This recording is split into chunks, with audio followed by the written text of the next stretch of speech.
سامعین و ناظرین السلام علیکم ورحمۃ اللہ وبرکاتہ۔ آج میں آپ کو رشتہ نکاح کے متعلق ایک بہت ہی پیارا سا گفٹ، ایک بہت ہی پیارا سا خوبصورت سا ایک تحفہ دینے والا ہوں۔ یوں سمجھ لیجئے کہ آپ کو رشتہ نکاح کے حوالے سے ایک بہت ہی پیارا سا زبردست نسخہ جو کہ مجرب نسخہ ہے وہ بتانے والا ہوں۔ انشاءاللہ عز و جل اس نسخے کی برکت سے آپ کا رشتہ لگ جائے گا، آپ کی شادی ہو جائے گی۔ یہ نسخہ نہ صرف مرد کے لیے ہے بلکہ یہ اسلامی بہنوں کے لیے بھی ہے، اسلامی بھائیوں کے لیے بھی ہے۔ بہت سارے ایسے ہمارے اسلامی بھائی، ہماری اسلامی بہنوں کی یہ شکایتیں ہوتی ہے کہ سب کچھ طے ہو جاتا ہے، دیکھنا بھی ہو جاتا ہے، معاملات بھی سب کچھ طے ہو جاتے ہیں، لیکن جب وقت آتا ہے رشتہ ٹوٹ جاتا ہے، نکاح نہیں ہو پاتی ہے۔ انشاءاللہ عز و جل اس سے بھی آپ نجات پا جائیں گے، اور جس کا رشتہ ہی نہیں آ رہا ہو سرے سے، ان کا بھی رشتہ چند مہینوں میں، چند ہفتوں میں انشاءاللہ عز و جل ہو جائے گا۔ اور یہ ایسا پیارا سا وظیفہ ہے،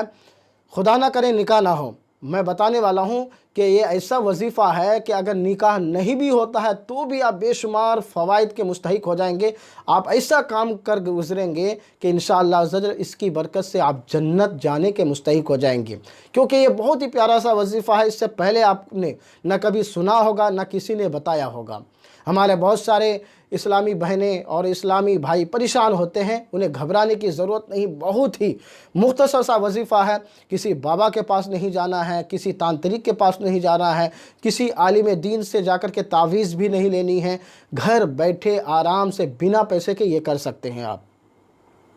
اور ہماری مائیں اور ہمارے والدین جو پریشان ہوتے ہیں ان کے لیے میں ایک بات بولنا چاہوں گا کہ آپ کو گھبرانے کی ضرورت نہیں ہے، اس لیے کہ جو میں وہ نسخہ بتانے والا ہوں، اس نسخے کی برکت سے آپ کی بیٹی کی، آپ کے بیٹے کی انشاءاللہ جو شادی ہو جائے گی۔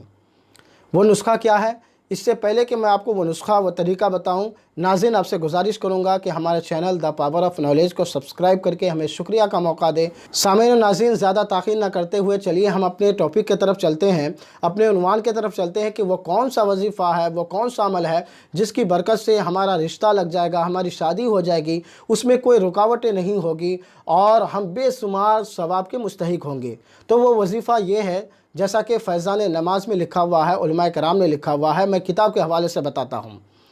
وہ وظیفہ یہ ہے کہ جس کی شادی نہیں لگ رہی ہے، مثلاً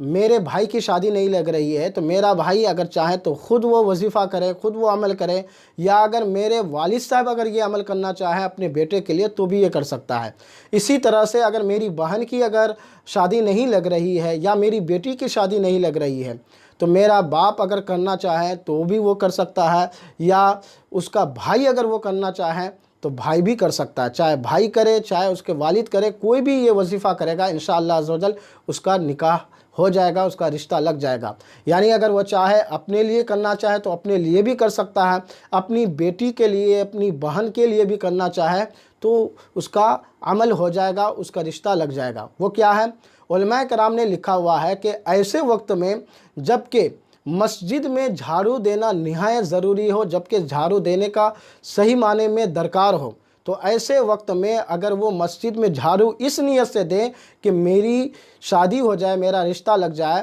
اس نیت سے اگر وہ مسجد کی صفائی کرے گا تو انشاءاللہ عز و جل اس کی برکت سے اس کا رشتہ لگ جائے گا۔ اگر وہ اپنی بیٹی کے لیے یا اپنی بہن کے لیے اگر وہ جھاڑو دے رہا ہے مسجد میں یا مسجد کی صفائی کر رہا ہے تو انشاءاللہ عز و جل اس کی بہن کی یا اس کی بیٹی کا رشتہ لگ جائے گا۔ اور یہاں پر میں ایک بات بتانے والا ہوں، ایسے وقت میں جھاڑو دینا ہے جب واقعے میں اس کی ضرورت ہے۔ اب مثلاً ضرورت نہیں ہے، اب بلا سبب جھاڑو دے رہے ہیں تو پھر کوئی فائدہ نہیں ہے۔ جب واقعی میں ضرورت ہو جھاڑو دینے کی تب آپ کو جھاڑو دینا ہے۔ اپنے لیے کرنا چاہیں تو اپنے لیے، اپنی بیٹی یا بہن کے لیے کرنا چاہیں تو اس کے لیے کرنا ہے۔ مسلسل آپ یہ کئی دن تک یا کئی مہینہ تک کریں، انشاءاللہ عز و جل آپ کا رشتہ لگ جائے گا، آپ کی بیٹی کے لیے جس کے لیے آپ یہ عمل کر رہے ہیں رشتہ لگ جائے گا۔ اور اگر رشتہ نہیں بھی لگتا ہے، خدا نہ خواستہ کرے رشتہ نہیں بھی لگتا ہے تو بھی آپ جانتے ہیں کہ مسجد کی صفائی کرنا کتنا بڑا ثواب کا کام ہے۔ اللہ کے رسول صلی اللہ علیہ وسلم ارشاد فرماتے ہیں، جو شخص مسجد سے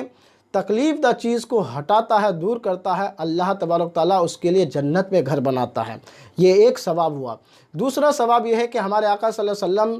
کی ایک حدیث پاک ہے کہ ایک بڑھیا عورت مسجد کی صفائی کیا کرتی تھی، جب اس کا انتقال ہو گیا تو ہمارے آقا صلی اللہ علیہ وسلم نے فرمایا کہ اس خاتون کو میں مسجد کی صفائی کی وجہ سے جنت میں دیکھ رہا ہوں۔ تو جو جھاڑو دے گا تو ویسے ہی ثواب کا کام ہے، مسجد کی صفائی کرنا ثواب کا کام ہے، اور اس نیت سے آپ صفائی کر رہے ہیں کہ میرا رشتہ لگ جائے یا میری بیٹی کا، میری بہن کا رشتہ لگ جائے، تو انشاءاللہ عز و جل مسجد کی صفائی بھی ہو جائے گی، آپ کی بیٹی بہن کا رشتہ بھی ہو جائے گا، اور آپ بے شمار ثواب کے مستحق ہوں گے۔ میں پورے دعویٰ اور پورے وثوق کے ساتھ یہ کہتا ہوں کہ اس سے پیشتر کسی نے بھی یہ وظیفہ نہیں بتایا ہوگا، اس سے پیشتر کسی نے یہ عمل نہیں بتایا ہوگا۔ آپ کر کے تو دیکھیں، مسجد کی صفائی کر کے تو دیکھیں، انشاءاللہ عز و جل آپ کا رشتہ لگ جائے گا، آپ کی بہن بیٹی کا رشتہ ہو جائے گا۔ اللہ تبارک و تعالیٰ قرآن پاک میں ارشاد فرماتا ہے، انما یعمر مساجد اللہ من آمن باللہ والیوم الآخر، کہ اللہ کی گھر کو صرف وہی لوگ آباد کرتے ہیں جو اللہ پر اور آخرت پر ایمان رکھتے ہیں۔ اس آیت کریمہ کا مطلب یہ صرف نہیں ہوا کہ جو مسجد بنائے اس کے لیے یہ بشارت ہے، بلکہ جو شخص مسجد کی صفائی کرتا ہے، اس کی روشنی کا انتظام کرتا ہے، اس کے صفائی ستھرائی کا انتظام کرتا ہے، سب کچھ کرتا ہے، دیکھ بھال کرتا ہے، تو بھی وہ اس فضیلت کے مستحق ہے۔ تو آپ کو ثواب بھی ملے گا، اور انشاءاللہ عز و جل اس کی برکت سے آپ کی بہن بیٹی یا آپ کا رشتہ لگ جائے گا، اس میں کوئی رکاوٹیں نہیں ہوگی۔ اور دوسرا یہ کہ آپ ثواب کے مستحق ہوں گے۔ اور ہمارے آقا صلی اللہ علیہ وسلم نے فرمایا کہ جو شخص معمولی سی چیز یعنی ایک تنکے کے برابر مسجد میں گندگی کرتا ہے، تو مسجد کو ایسی ہی تکلیف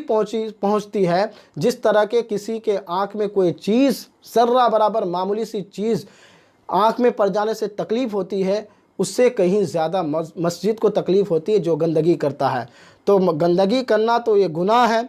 عذاب کا کام ہے، اور جو اس گندگی کو دور کرے گا انشاءاللہ عز و جل اس کا رشتہ لگ جائے گا، ثواب کا بھی مستحق ہوگا، اور مسجد کی صفائی بھی ہو جائے گی۔ یہ بہت ہی پیارا سا وظیفہ ہے، آپ آزما کر کے دیکھیں، انشاءاللہ عز و جل آپ کی بہن کا، آپ کی بیٹی کا، یا خود کے لیے کرنا چاہتے ہیں، اس کا رشتہ لگ جائے گا۔ فقط السلام علیکم ورحمۃ اللہ وبرکاتہ۔